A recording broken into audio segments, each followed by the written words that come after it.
नमस्कार दोस्तों, आज हम तुलसी विवाह की कथा सुनेंगे। कथा सुनने से पहले तुलसी विवाह व्रत के महत्व की जानकारी प्राप्त कर लेते हैं। कार्तिक शुक्ल एकादशी को तुलसी पूजन का उत्सव वैसे तो संपूर्ण भारत में मनाया जाता है, किंतु भारत के कुछ प्रांतों में तो इसका विशेष महत्व है।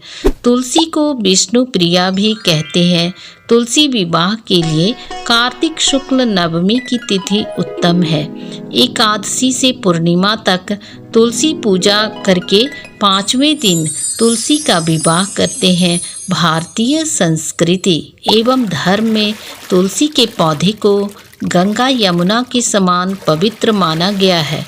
किसी भी प्रकार के पूजन एवं नैवेद्य में तुलसी पत्र आवश्यक समझा जाता है। तुलसी के पौधे को स्नान के बाद प्रतिदिन जल डालने से स्वास्थ्य के लिए अति उत्तम माना गया है।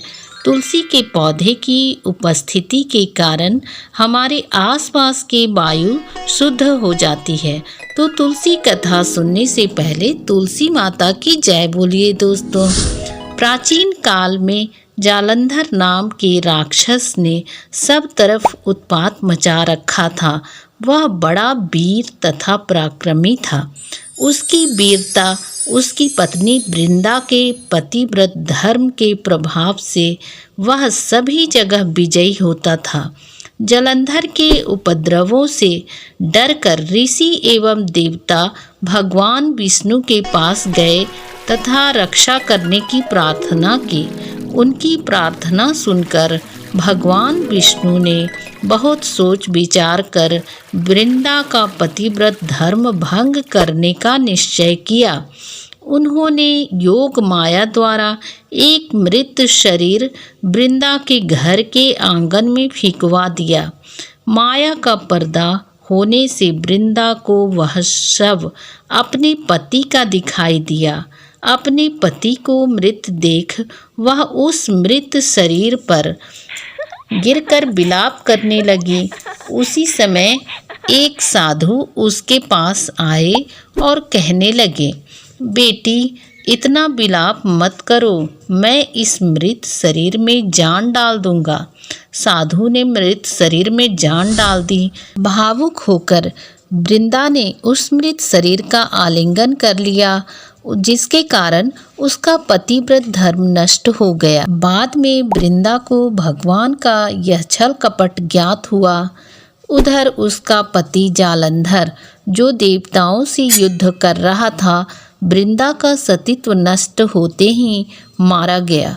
जब वृंदा को इस बात का पता चला तो उसने क्रोध में आकर भगवान विष्णु को श्राप दे दिया, जिस प्रकार तुमने छल से मुझे पति वियोग दिया है, उसी प्रकार तुम भी अपनी स्त्री का छल पूर्वक हरण होने पर स्त्री वियोग सहने के लिए मृत्युलोक में जन्म लोगे। यह कहकर वृंदा अपने पति के शव के साथ सती हो गई। भगवान विष्णु अब अपने छल पर बड़े लज्जित हुए। देवताओं व ऋषियों ने उन्हें कई प्रकार से समझाया तथा पार्वती जी ने वृंदा की चिता भस्म में आंवला, मालती व तुलसी के पौधे लगाए। भगवान विष्णु ने तुलसी को ही वृंदा रूप समझा, मगर कालांतर में राम अवतार के समय राम जी को सीता का वियोग सहना पड़ा। कहीं कहीं प्रचलित है कि वृंदा ने यह श्राप दे दिया था कि तुमने मेरा सतीत्व भंग किया है, अतः तुम पत्थर बनोगे।